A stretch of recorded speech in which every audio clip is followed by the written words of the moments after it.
everyone. So this video is for narcissists who happen to be born under the sign of Taurus. And you may be in their life in a variety of different ways. Perhaps it's your spouse or your significant other. It could be a parent. It could be a boss. It could be a friend that you've had forever that you just realized recently that it's not really an equal relationship, that you're always the one listening to them. And that's something to also note, is that like everything else in life, there is a scale. Not everybody is to the nth degree. And when I say narcissism, I'm also speaking about kind of related personality disorders. I'm not somebody who's trained in the mental health field, so I'm not trying to diagnose people in an official way. It's simply to have a label to be able to discuss these things. Some of these individuals are going to be more destructive than others, but in all cases, this person has, to some degree or another, a negative impact on your life.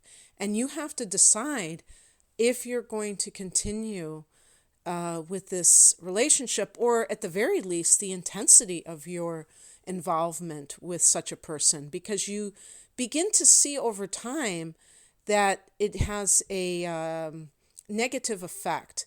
And recently, I don't know if I came to this decision or realization on my own, but I thought that narcissists are energy vampires. And I think I saw other people talking about the same thing. And really what they are doing, when we're talking about the classic narcissist, we're not talking about somebody who's full of themselves. It has to do with elevating themselves to a position so that they have control over other people. And sometimes this involves rendering another person helpless in one way or the other. And different signs are going to do this in different ways. I received a comment on another video in the series where somebody said to me, "This is ridiculous. You can't use astrology for this." And the point of using astrology for to describe narcissism is to look at the qualities of each sign and how, when they are distorted, when they are in their shadow aspect, they can show up as narcissism.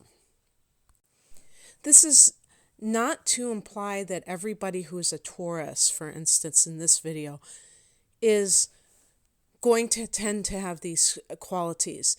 So sometimes I get like a little bit of confusion about this, that I'm saying, a sign is a narcissist. No, not everybody's a narcissist. And again, it's in degrees. And sometimes, you notice certain qualities in people that you care about that are problematic, but they're not deal breakers. They're not things that you cannot tolerate, because they have other redeeming qualities and they really do convey a sense of caring for you in their own way. So it's for those people that it's like relentlessly negative and problematic. And how do you deal with that? Do you even deal with it? So in any case, I've compiled a little list here. And the first thing that I typed out, that's what I do these days, mostly. Don't write too much anymore. I'm going to have to start practicing so I don't lose that ability. But the first thing I wrote or typed out was money defines somebody. So, and this is true of narcissists in general. So it's not to say that a Taurus narc, that's the shortened version, is somebody who is the only one who will abuse money in this way. This can happen with anyone, but with Taurus, because of the nature of Taurus being an earth sign and being ruled by Venus and being the ruler of the second house of earned income, there is a definite connection between Taurus and material resources. And I was already thinking of, in the tarot, the King of Pentacles reversed. What's that saying? And I was trying to think of it. The price of the person that knows the price of everything and the value of nothing. And kind of like looks at other people, defines them by how much money they have. And we know that this exists. This person is assigning value to people based on how much money they have, but also with themselves. And so it's very interesting that the second house that Taurus rules is also the house of self-esteem. And so sometimes those wires can get crossed, and a person can assume that if they're making more money, they have more value in life, or their value is heightened. And I was also thinking of people who have the sun in the second house. So that's, you don't have to necessarily have Taurus there, but the sun in that house, if the sun is badly afflicted, that person may also be a narcissist, where I'm talking about a Taurus type of narcissist, where they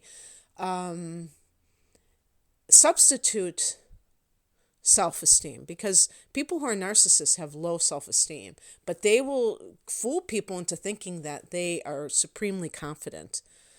Some of them may really feel confident in many ways, but they're out of touch with that shadow that feels extremely unworthy. And so, isn't that an interesting word, unworthy? Because that word worth is in there. And, you look at an item and say, how much is that worth? And so looking at human beings, what's his net worth? In other words, how much is his everything combined that he owns and that he has worth? As if that can tell us something about the person themselves. This can lead to, all of these things that I mentioned they're intra-connected, but still, or interconnected, I guess would be fine too. So I'm just going to keep going. Well, I'm going to just say this because I think this is kind of where I was going with that. Materialism over spirituality.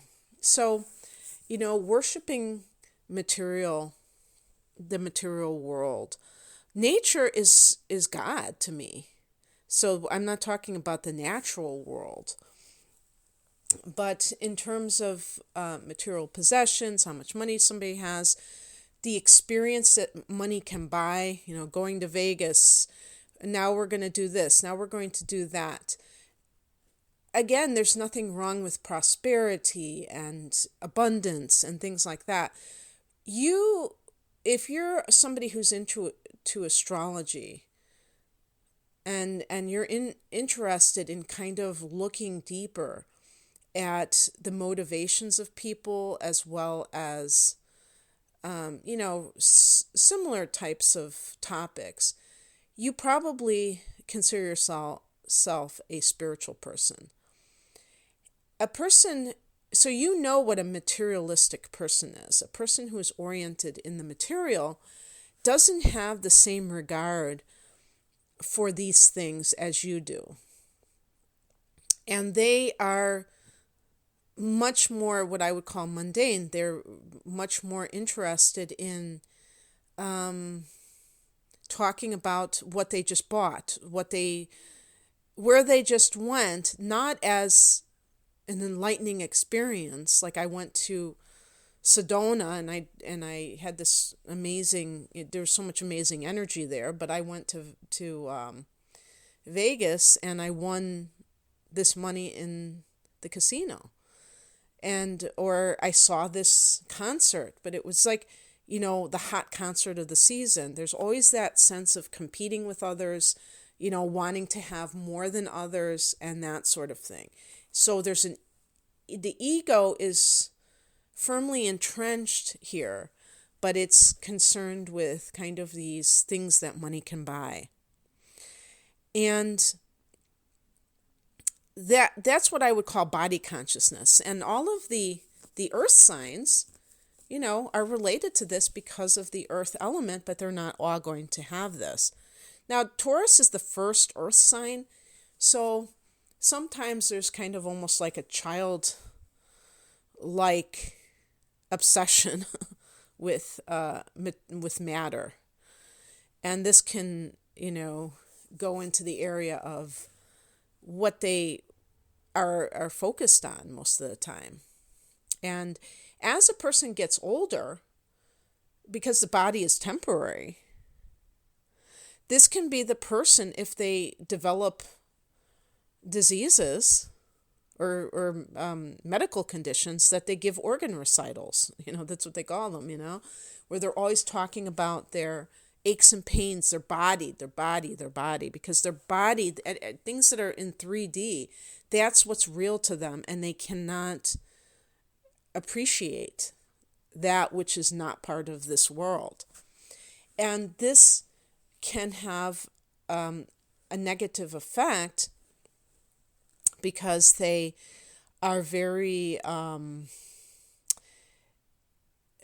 earthbound, and they cannot, as you get older, there's like certain seasons of life. Yes, there are seasons where your career, your material life, maybe you're raising children, is going to be more on the mundane level because you're just like establishing yourself. But eventually you get to a point, especially when society does not, in a lot of professions, support older workers, where you are expected to retire or do something else. I'm not saying in every case that people have to not, continue with a career.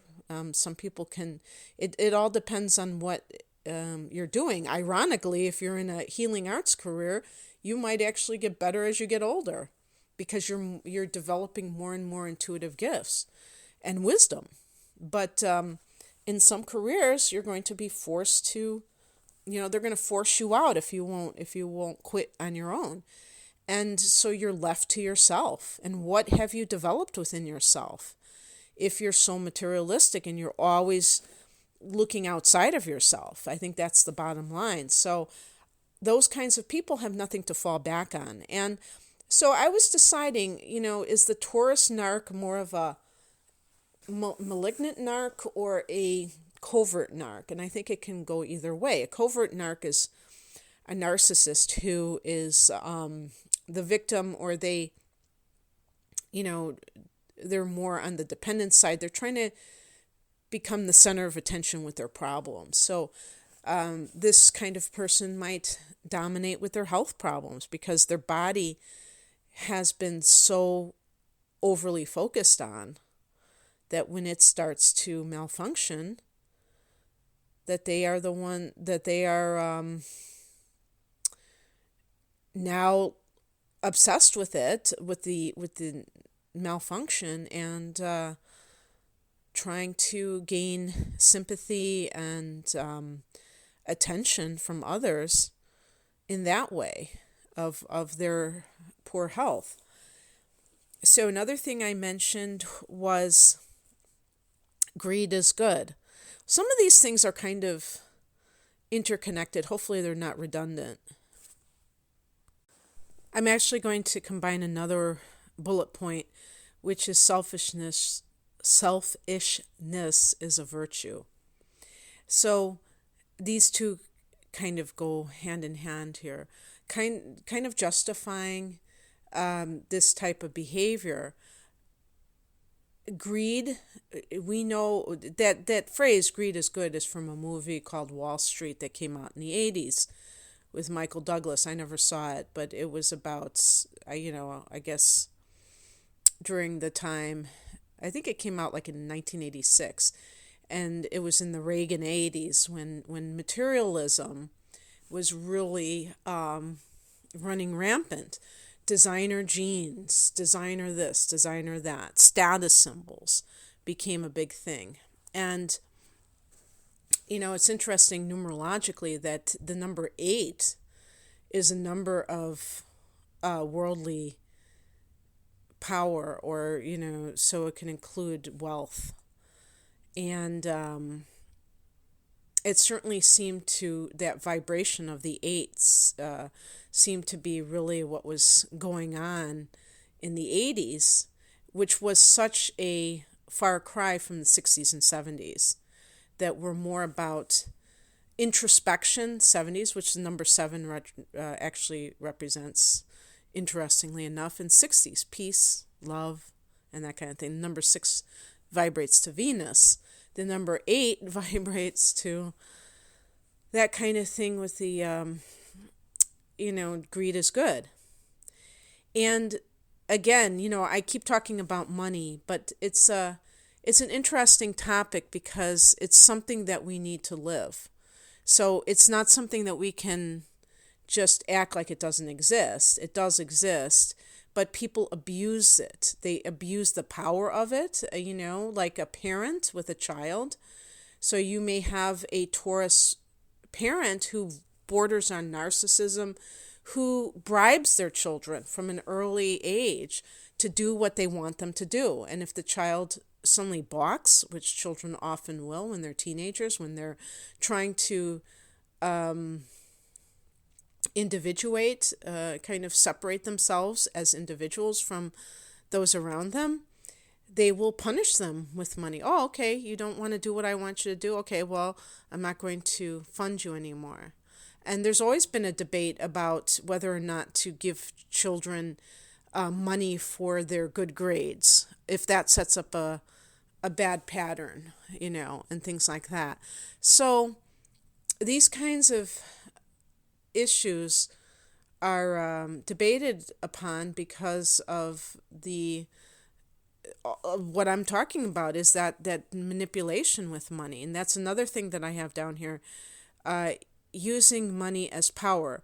Again, I think all of these things are connected, that the person who is a narcissist, their number one desire, well, I shouldn't say number one, but one of their big desires is power.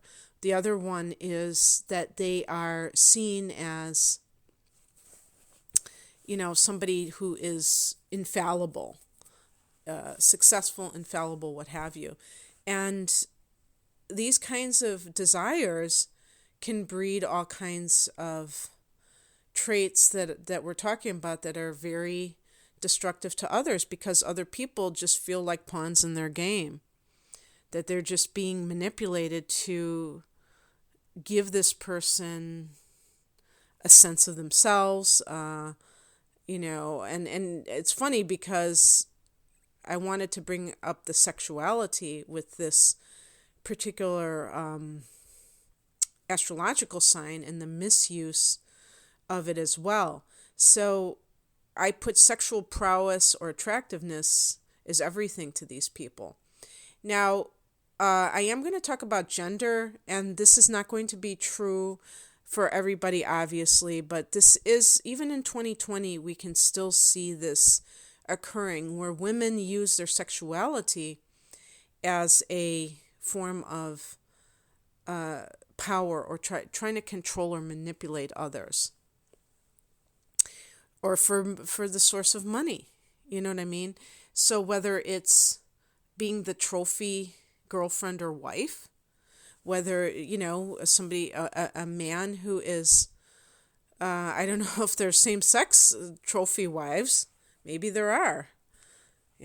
Why should that be any different? But I'm talking about the ones that I know, where the man is much older and established, and he could be famous, and things like that, and the woman is younger, and of course physically very, very attractive. And so there's that kind of, if you want to call it a trade-off, or a deal that they're striking with each other. Now you might say, well, what's the big thing about that? Who cares? That's just another tool in their toolkit. And I think, I'm pretty liberal about that. I don't have a problem with that. I don't judge anyone for doing that if that is very important to them. But the problem is that it has to be authentic. This is why I feel like prostitution is more honest than a lot of these other types of relationships, because it's just like, hey, this is, how much I charge. And, that that you're exchanging one thing for another. A lot of these situations, it's kind of like iffy, or it's kind of murky. And especially in love relationships, it can get very disheartening, because even if the person goes into it thinking, hey, I know the score, I'm totally down with this, they can realize how much love matters in their life. And and they find out to their chagrin that money, can't buy you love, and it can't even buy you peace of mind. And it's a wonderful lesson. It's a valuable lesson. But the point here is that these people, especially when they're in their power stages, so when a woman is younger and she is, very nubile, very fresh-faced, she is going to feel very powerful. The narc, the Taurus female narc. And the male who did this can be a male who is like also a stud type of a guy. I mean, who's using his sexuality, maybe his looks. Usually if somebody is born either a Taurus sun or rising, they can be physically attractive. And this is something that it's not, people can even fall into these patterns because of their growing up years where they didn't feel powerful. I have Taurus rising, and when I was younger, up until the age of 30, I really emphasized my physical appearance. That was just what I knew to do. So that's what, part of what I'm talking about here is something that I also have dealt with in my own way, not necessarily in this kind of manipulative way to make money from it. But I remember I used to think to myself, how come I can't, profit from this? So I have an understanding that if you are dealing, for instance, let's say you're a daughter and your mother is a Taurus and she's obsessed with her looks, and she's a narcissist in the sense, or in that category. Again, I'm not trying to be, clinical here, but let's say that she has always just been kind of self-absorbed. That can still adversely affect the daughter because she imparts these false values to the daughter, maybe even criticize the daughter. Oh, you've gained 10 pounds, and the daughter develops an eating disorder, or just a feeling or body dysmorphia because the mother has body dysmorphia. The mother is distorted in her view of herself and is overly critical of herself and thinks maybe the mother gets plastic surgery when she turns a certain age, and is obsessed with her looks. And she doesn't have that sense of herself beyond what she can offer a man. That's why I'm making it about men and women, because I don't believe that a woman in a same-sex relationship would have that same kind of need to be attractive. Maybe if the other person was famous, to be arm candy. But, anything is possible, I suppose. So these kinds of things can be very injurious to others, even if it's not classic narcissism. But it is a form of narcissism because it's self-absorption to the extreme. It's not just like really being into what you're into. It's obsession, obsessive compulsive disorder, OCD in some form, that is excluding other things in your life. And I'm not saying you like you're the one who's doing it, but a person, I should say. And the thing about also with the sexual angle to it, think about, I'm not picking on men, but this is something that has happened where a man views his partner based on her ability to make him look good. We're talking about that arm candy again, or just, and even if he's not a prominent person, he just views his partner as, an extension of his ego. And this is true of any narcissist, is that other people, for instance, the parent to the child, the people around them are ego extensions. So once that other person fails or is not deemed worthy by the narcissist, they're kind of kicked to the curb in one way or the other. And that's injurious to that person, that they've suddenly been ghosted or dismissed in some way. We can't act like that is not a bad thing, or that's not worthy of bringing up. It is. It's totally horrible. So the point being that other people are valued for, in relationships, what they can provide either financially, so that could be the gold digger, and there might be some male gold diggers out there, I'm not going to just all put it on women, or their physical attractiveness. And so Taurus is a sensual sign. They tend to experience life through the senses. So so sensuality is part of this. And if they're not quote unquote turned on by their partner, they may quote unquote fall out of love with them. But really it's because they attached so much importance to the sexual attractiveness of their partner. They couldn't see beyond it. And you see, this goes back to that materialism over spirituality. When you are undeveloped spiritually, you do experience everything through the five senses, through the 3D world. And that means that love, which is not tangible, you can't buy love. You can't order it on Amazon. What do? How do you get love in life? These people that are in that narcissistic mindset think that you can buy love. That you can buy you can buy somebody sucking up to you, being nice to you so they can get something. But you can't buy love. And these people are undeveloped, so they don't realize that. And they find, a lot of them, if they are receptive to it, can discover this in one way or the other as they continue through this journey called life. And they realize, there's a great movie, Magnolia, that has one of the plot lines in the movie is about an older man, kind of a famous, I think he's like a talk show host, and he has a young wife who's arm candy, and he's like dying.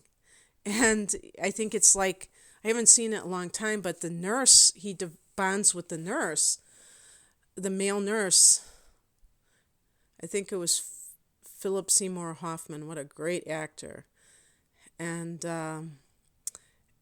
the wife is just kind of AWOL because she never loved him. And yet, you feel sorry for the man, and yet you realize that this man, he it's like live by the sword, die by the sword. He lived a shallow life. He treated, he saw the need for a wife that was half his age or even more than half his age, and he ended up not being cared for her. He had to pay for his care.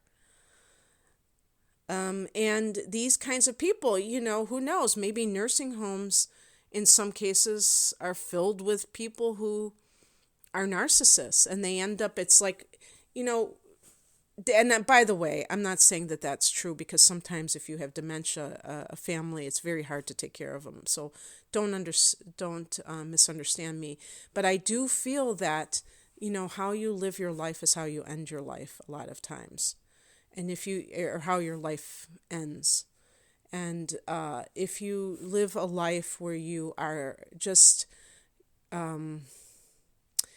interacting with people as, treating them like dollar signs in any way, whether you have the money or you don't, that you end up having to pay for things in your life, to be cared for and things like that, because you didn't develop those relationships. You actually cast them aside, and thinking that the money was the glory instead of God, instead of love. And it's very sad. So how do you cope with these people? If you can clearly see, now this will be, and there's two very, well, no, I could say like your boss too. The relationships, the boss-employee relationship, the parent-child relationship, and the spousal relationships are the ones that you can clearly see where money is going to be a factor. So in all of these situations, being able to clearly see that the person that you're with, interacting with, is trying to manipulate you with money, you have to be strong enough to reject it. So if you're an adult child and you have a parent who is threatening you with the will and things like that, you have to be able to say, you know what, I cannot be bought. And you should be glad about that, because that means that I'm interacting with you in a very above board kind of way. I'm not scheming. Some children are going to jump through whatever hoops they have to jump through in order to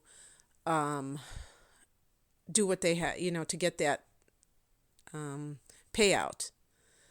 And you have to be strong enough to not fall for that manipulation. And it's very hard, because some people feel like, oh my gosh, if I don't get anything, that means I'll never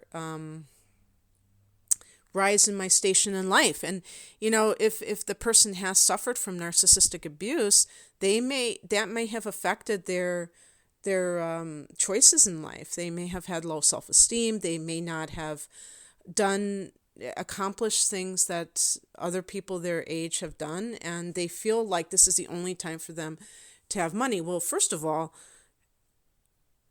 a parent may not die into their 90s or beyond. So how long of your life are you going to sacrifice? And it's just wrong I know I'm judging here, but it seems like it's the wrong path to expect somebody else's money as your good in life.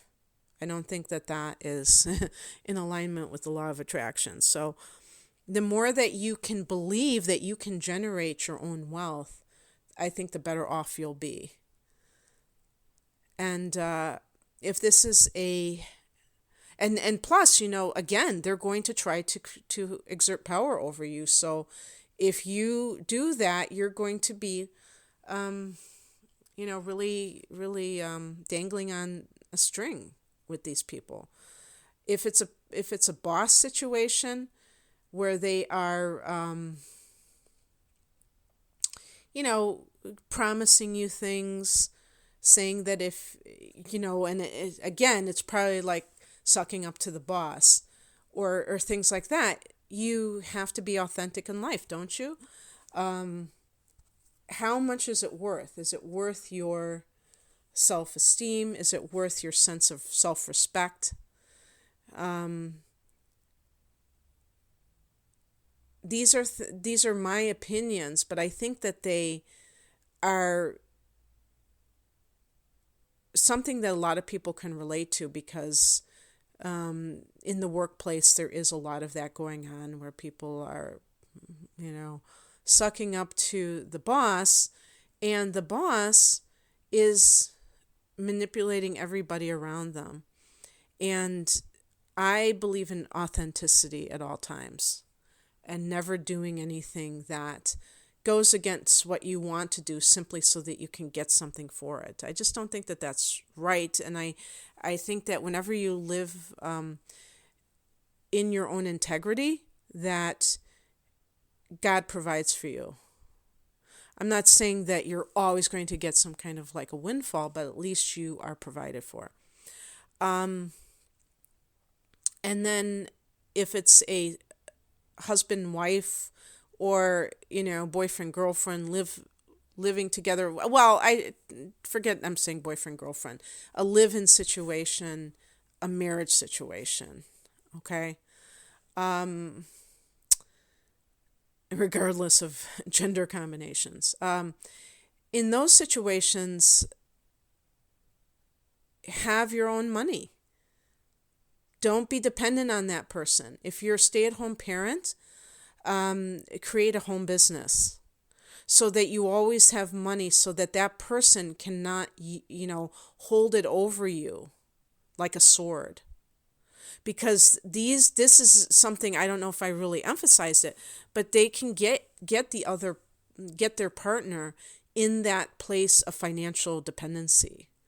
And this is the perfect place for it, is having children and, forcing dependency. But you don't have to allow it. You can start your own business. Even if you believe that you would rather raise your children by yourself, or maybe financially it wouldn't even be a possibility for you not to work and to be able to, usually people work when they have children because they have to. It's hard to afford to stay home. But what I mean is, if you're somebody who doesn't have your own income and you're staying home with your children, it's a good idea to figure out something you can do. And it doesn't have to be some grandiose thing, that you can work from home. Either start your own business or find some kind of work at home. If you have a degree and you can teach English as a second language, there's all kinds of things. Investigate that. But don't settle for this other person kind of giving you an allowance and doing those kinds of things that create imbalance, a power imbalance in the relationship, because that can be detrimental to your well-being, for sure. And sometimes it can go into very extreme circumstances. So in any case, I hope that this was helpful. If you would like a personal reading, like a relationship reading or a life path reading, natal chart interpretation, check me out at rainamoonastrology.com. The link to my online store is below. Take care. Bye.